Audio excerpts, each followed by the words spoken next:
धर्म की शुरुआत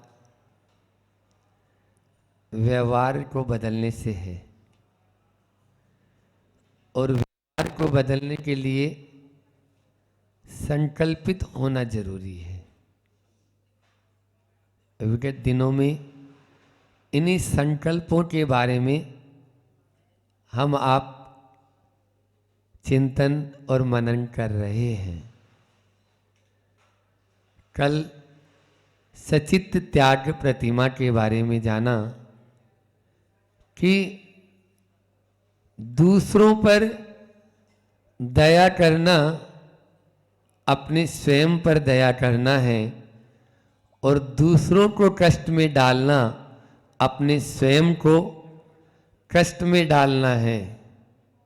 नाक पर मक्खी बैठी है, एक बार आपने यूं उठाई हटाई, नहीं हटी, दो बार हटाई, फिर आके फिर बैठ गई, क्योंकि बार बार वो वहीं आके बैठ रही है।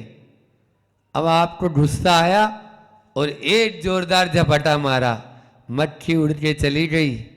लगी किसको? बोलो, मक्खी तो उड़ के चली गई, लगी किसको? हमने दूसरे को कष्ट में डालना चाहा था, स्वयं ही कष्ट में। ये प्रतिदिन होता है या नहीं होता?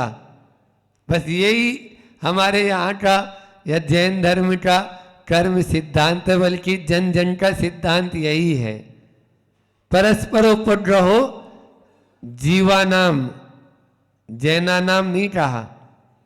तत्वार सूत्र में एक दूसरे का उपकार करना जीवों का स्वभाव है।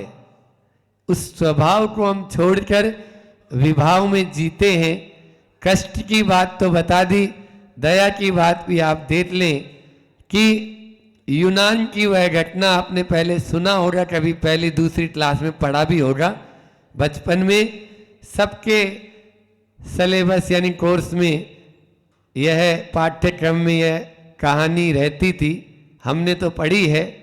यूनान में दास प्रथा उस समय चलती थी और डायजनिस नाम का एक दास था, वह उससे तंग आकर बाहर भागा और जैसे ही भागा जंगल की ओर तो सैनिक पीछा कर रहे थे, लेकिन वो पकड़ में नहीं आया, जंगल में ही रहा, क्योंकि अब वापस जाऊंगा तो पकड़ में आ ही जाएगा। जंगल में उसे शेर के कराहने की आवाज आई। शेर के नजदीक जाता है, पहले तो डर गया, घबराया, लेकिन उस शेर की आंखों में देखा तो कुछ करुणा का भाव था और वह दया की भीख मांग रहा है कि कोई आके मेरे पंजे में जो इतना बड़ा एक सूल चुभ गया है, कांटा लग गया है, उसको निकाल दे। इसने देखा एक पांव उठा के वो आगे कर रहा है, पास में गया और जाके उस कांटे को खींच के बाहर निकाल दिया, जिससे वह बहुत ज़्यादा पीड़ित था, व्याकुल था। निकालते ही उसको आराम महसूस हुआ, बात आई गई हो गई, लेकिन कुछ दिनों बाद में वह दास डायजनिस पकड़ में आ गया और राजा ने उसको मृत्यु दंड दे दिया। मृत्यु दंड में क्या? पिंजरे में डाल दो, शेर के पिंजरे में डाल दो इसको ले जाके।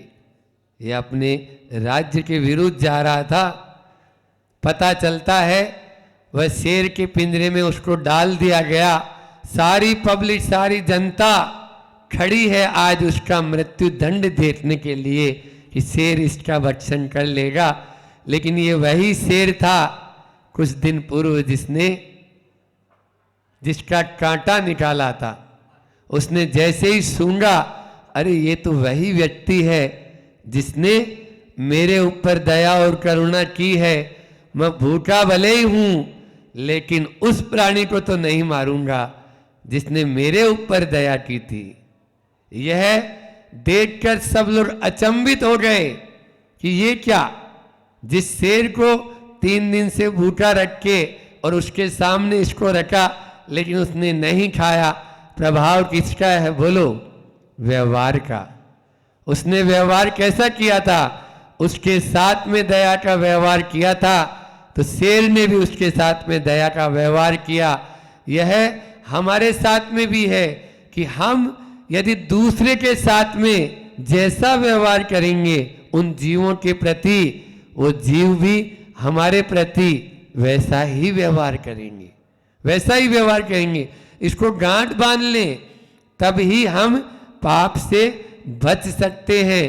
दया मूर्ति वह सचित्त त्याग प्रतिमाधारी है, जो फल फूल साग या जो भी करीर कंद प्रसून बीजानी उनको आमानी सोयम वह ततः वह उनको नहीं खाता है।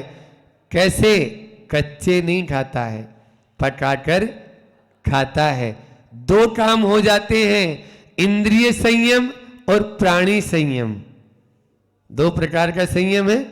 तो अब आपको संकल्प करना है तो प्राणी संयम और इंद्रिय संयम में क्या है कि प्राणियों के घात से भी बचता है और इंद्रिय के संयम से भी बच जाता है। कच्ची चीज खाएंगे ज्यादा खाने में आ जाएगी, लेकिन पकाकर खाएंगे, सब्जी बनाकर खाएंगे तो उतनी नहीं खा पाएंगे। इसलिए और इंद्रियों क्या जो उसके जो स्वाद है उस पर भी, क्योंकि उसका स्वाद परिवर्तित हो गया, वहां पर स्वाद के लिए खा रहा था। आपके ऊपर निर्भर है, आप जीने के लिए खा रहे हो या खाने के लिए जी रहे हो? बोलो। हम तो महाराज जी खाने के लिए ही जी रहे हैं, देखो। हाँ नीटू भैया, तो खाने के लिए नहीं, जीने के लिए भोजन कर रहे हैं। यहां पर आप लोगों को भी यही सोचना है। ठीक है, अभी हम 5वीं प्रतिमाधारी नहीं बन सकते, इसी के साथ में मैं वो बात भी ले लूं, कम से कम उन जीवों का घात तो न करें। कल 5 प्रकार के अवश्य का वर्णन करते हुए हमने कहा था कि जिसमें बहु स्थावर घात और त्रस घात होता है। संकल्प पूर्वक जिसमें हो रहा है, जीवों का वध देख रहे हैं, उस पे लिखावा भी है, फिर भी यदि आप खा रहे हैं तो निश्चित रूप से आप पाप के भागी बनेंगे। आज फास्ट फूड, जंक फूड या अन्य बैटरी आइटम, कोल्ड ड्रिंक्स और आइसक्रीम आदि के माध्यम से बहुत सारी चीजें आपके चौके तक पहुंच गई है, दुकान तक नहीं है, दुकानों पे नहीं लटके हुए, आपके चौके में पहुंच गए। और उसी फ्रिज में आप उन चीजों को भी रखते हैं जो नॉन वेज है, और उनके साथ में ही, उस पैकेट के साथ में ही मुनि महाराज जी के लिए दूध और दही जो वहां रखा है वो भी रखा हुआ है। उसी को निकाला फ्रिज में से, और मन शुद्धि, वचन शुद्धि, काय की शुद्धि। बोलो, काय की शुद्धि महाराज? आप खुद ही बोल रहे हो, हम नहीं बोल रहे। होता है या नहीं होता है? इसलिए उनको बाहर फेंक दो। अपने बच्चों के आप हितैषी हैं, अपने बच्चों के आप गार्जियन हैं, अपने बच्चों के आप अभिभावक हैं, तो भावुक मत बनो। भावुक मत बनो कि संसार उस धारा में बह रहा है तो हम भी बह जाएं। ऐसा नहीं, हम अपने आप पर कंट्रोल करेंगे तभी हो पाएगा। और उन बच्चों को भी समझाएं कि भैया ये चीज अच्छी नहीं है, प्रमाद को दूर करें और प्रमाद के साथ में अपना स्वयं का ताजा बनाएं और ताजा खाएं। इतना तो कर ही सकते, सचित त्याग प्रतिमा नहीं ले सकते तो कम से कम इतना तो करें कि बासा न खाएं, ताजा खाएं। बासा क्यों खाएं? मर्यादा में भी जितना अपन से बन जाए, अपने घर में बनाकर अपन, जैसे पहले लड्डू वगैरह बना लेती थी माँ, और सर्दी में अभी तिल के लड्डू हैं, आ रही है संक्रांति 1-2 दिन बाद में ही, है ना? हाँ, तो तिल के लड्डू हैं या आटे के लड्डू हैं, और भी राजगिरी के लड्डू इधर बुंदेलखंड में चलते हैं, उधर राजस्थान में तो नहीं देखा हमने। राजगिरी इधर ही होती है, उधर नहीं चलते। और गुड़ के लड्डू भी इधर ही चलते हैं। गुड़ को तरह तरह से उसमें मिला देते हैं, माल वगैरह, ड्राई फ्रूट्स वगैरह, और फिर बनाते हैं। तो ये खाएं ना, ये हमारी मगध के लड्डू हैं। आचार्य श्री जी ने अभी कहा था शिक्षा पद्धति के ऊपर जब बोले थे, शिवराज सिंह चौहान जी से बात किए कि विद्यालयों में आप जो दूसरी चीज दे रहे हो जो देने लायक ही नहीं है, सप्ताह में भले ही 1 दिन या 2 दिन दे रहे हैं, तो भी कितने, एक मंत्री बन गई थी शिक्षा मंत्री यहाँ मध्य प्रदेश की, उसने कितने अंडों के लिए यानी दे दिया था। वो तो फिर बैन लगाया अभय सागर जी ने भी, उसमें बहुत मेहनत की थी और वो रोट लग गई कि नहीं विद्यालय में अंडे नहीं बटेंगे। ये हमारे भारत की संस्कृति नहीं है। और आचार्य श्री ने बोला मगध के लड्डू दो, पूर्णायु से या शांति धारा से लड्डू बनवाना भी शुरू किए थे और वो उसके माध्यम से आगे कार्य हो भी रहा है। क्यों नहीं होगा? जब इतने बड़े संत सोचते हैं तो क्रियान्वयन भी उसका होता है। देखो हम जो चाहेंगे ना, हमारे ही 2 रूप हैं। हम चाहें तो बिल्ली उसी मुंह से अपने बच्चे को उठाकर भी रखती है और बिल्ली उसी मुंह से चूहे को भी पकड़ती है। बोलो, कसाई उन्हीं हाथों से वध भी करता है, कसाई उन्हीं हाथों में अपने ही लाल को पालन भी करता है। बोलो, हाथ वही है। तो हमारे ही 2 रूप है ना, प्रत्येक प्राणी के 2 रूप हैं। इसलिए उस रूप में जो हमारा अच्छा रूप है उस रूप को हम देखें, जो बुरा रूप है उसको क्यों देखें। एक बार ऐसा हुआ कि राजा जी की सवारी जा रही थी और राजा जी की जो सवारी जा रही है तो हाथी पर राजा बैठे हुए हैं और उसके चारों तरफ उनके अंग रक्षक भी चल रहे हैं। एक व्यक्ति के मन में थोड़ा सा पाप आ गया कि हाथी के ऊपर जो उसका जो ओढ़ना उसके ऊपर हाथी के ऊपर जो लगा हुआ रहता है ना लवाजमा, तो वो जो कपड़ा लगा था उसमें हीरे मोती भी लगे थे। तो क्यों ना इसमें से एक हीरा निकाल ले, तो कौन सा फर्क पड़ने वाला है इनके। उसने क्या किया, उसमें से एक हीरा निकाल लिया। अब जैसे ही भागने लगा तो पकड़ लिया उसको, राजा के सामने पेश किया गया। राजा जी ये चोरी कर रहा था, सरेआम पकड़ा गया। उसमें से देखो ये हीरा निकाल रहा है हाथी के ऊपर जो कपड़ा लगा था। अब पहले के तो ऐसा होता था, अभी की तरह कानून तो है नहीं कि लचीले होते थे। हाँ ठीक है, फाइल बना दी, हाँ FIR दर्ज हो गई। अब वो सालों साल मुकदमे चलते रहते हैं। पोते ने अपराध किया था, दादा ने अपराध किया था और पड़पोते तक भी वो सजा वही पेशी भर रहा है, रोज जा रहा है सुनवाई में। 4 पीढ़ी हो गई उसकी। ऐसा पहले नहीं था, फांसी पे लटका दो इसको, एक ही तुरंत ही ऑर्डर होता था। क्या बोला? फांसी पे लटका दो। सब देखते रह गए। अब राजा की आज्ञा है, क्या करेंगे? फांसी पे लगाने की बारी होती तो फांसी वाले से पहले पूछा जाता है तुम्हारी अंतिम इच्छा क्या है, तुम्हारी अंतिम इच्छा क्या है? बस राजा जी के दर्शन की इच्छा है। जिसने तुम्हें मौत की सजा दी उसके दर्शन, हाँ उन्हीं के दर्शन करना चाहता हूं। सब लेके चले गए उसको, राजा के दर्शन किए। अभी वो खड़ा है, जैसे उसको पकड़ के ले जाने लगे और राजा ने भी कहा क्यों हो गए दर्शन? बोले आधे दर्शन हुए, अभी आधे दर्शन हुए।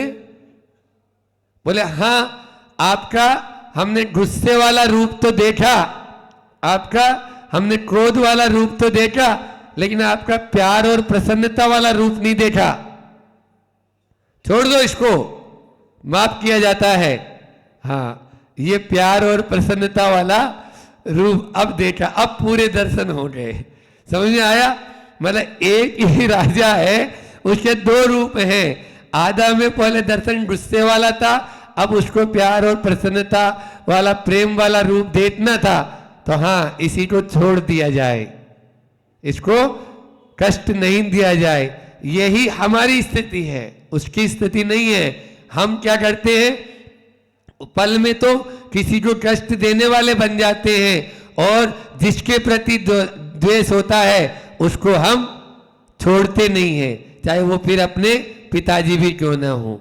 यही गलत है। इसलिए अपने आप को सुधार लाना बहुत अति आवश्यक है। जब तक सुधार नहीं लाएंगे तो प्रतिमा मात्र प्रतिमा ही रहेगी, उस प्रतिमा का आगे हम पालन नहीं कर पाएंगे। अपने स्वभाव को पहचाने तभी हम ये सचित त्याग प्रतिमा हमारा लेना सार्थक होगा। और जो अभी हम जिन पदार्थों को ले रहे हैं, भक्ष्य अभक्ष्य का विवेक रखें, उसी के माध्यम से अपन धीरे धीरे ही सही और आगे बढ़ सकते हैं। परस्परों पर जीवानाम तो यही शिक्षा देते हैं, वही सचित त्याग प्रतिमा भी शिक्षा देती है। आचार्य श्री जी ने जो पद्यानुवाद आज फिर से एक बार और लेते हैं। कल एक प्रश्न आया, उसका उत्तर और बताता हूं 1 मिनट में, कि कल प्रश्न आया था कि पेड़ से लौकी या कोई भी फल है, सेब है, वो अलग हो गई तो क्या उसमें जीवत्व? हाँ, पेड़ के प्रदेश थे, लेकिन जब वो पेड़ पे लगा हुआ है तो उसके आधार पर है, लेकिन वो अलग हो चुका है तो भी उसमें जीवत्व बना हुआ है। ये शास्त्र संगत है। रत्नकर्ण श्रावकाचार्य आचार्य समंत भद्र स्वामी ने इसी कारिका की 141वीं कारिका की टीका में इसको खोला है। आप उसमें से भी और इसको देख सकते हैं अच्छे से। कच्चे जब तक रहते हैं वे, कंद रहो या मूल रहो, करीर हो या साक पात पर, साका हो या फूल रहो, उसको तब तक खाते नहीं है दया मूर्ति जो श्रावक है, सचित वीरता प्रतिमा के वे पूर्ण रूप से पालक है।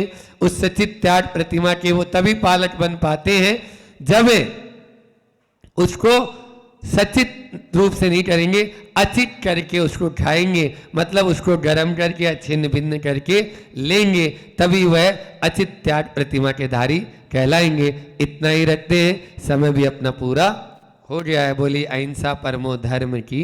आचार्य गुरु और विद्यासागर जी महामुनि राज की।